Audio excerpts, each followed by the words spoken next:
અને ઉપરની બાજુ પણ એક ફ્લોર બનેલો છે, તો એની ઉપર પણ જઈને તમે ફોટોગ્રાફી વિડીયોગ્રાફી કરી શકો છો.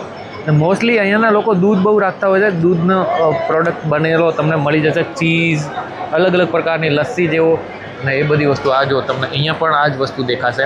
જો કેટલી સરસ મજાની વસ્તુ, તમને આમ ખાવાનું મન થઈ જાય. અંદર ડ્રાય ફ્રૂટ બધે નાખેલા હોય છે અને ઘણો પણ મોંઘો પણ નથી. અહીંયાના લોકો ઘણો બધો ઘોડાનો મીટ ખાતા હોય છે, એટલે તમને મીટ પણ દેખાશે.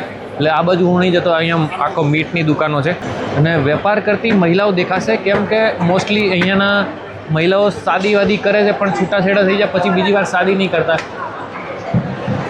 જો લોકો સામેથી બોલાવીને તમને કહે છે કે મારો ફોટો લે. એટલા ફ્રેન્ડલી છે ને, એટલા વ્યવસ્થિત લોકો છે ભાઈ. કોઈ રેસિઝમ નથી, કંઈ જ નથી. અને અમુક લોકો આવીને એવો બનાવે વિડીયો કે ભાઈ આ બધા લોકો તો આવા છે ને આમ છે ને તામ છે. અને હિન્દુસ્તાન એટલે આમના માટે એક ખ્વાબ છે, એક સપનો છે. એ લોકો વિચારતા હોય છે કે આપણે પણ એકવાર જિંદગીમાં હિન્દુસ્તાન જવાનો છે, એવો પણ વિચાર કરતા હોય છે. ચાલો થોડીક બજાર ફરી લઈએ, પછી સીધા અહીંયાથી બહાર નીકળીએ. અમુક કાઉન્ટરો ખાલી છે કેમ કે સવારે માર્કેટ લાગતી હોય છે, બપોરે લાગતી હોય છે, એટલા માટે. તો ચાલો આપણે ધીરે ધીરે બહાર જઈએ. હા, જો હું તમને કહેતો હતો ને ઘોડાના મીટ, તો જુઓ તમે અહીંયા ઘોડો ફોટો દેખાય છે ને, એટલે અહીંયાના લોકો ઘોડાનો મીટ ખાતા હોય છે. ગજબ કાર્યક્રમ છે ભાઈ અહીંયા આગળ.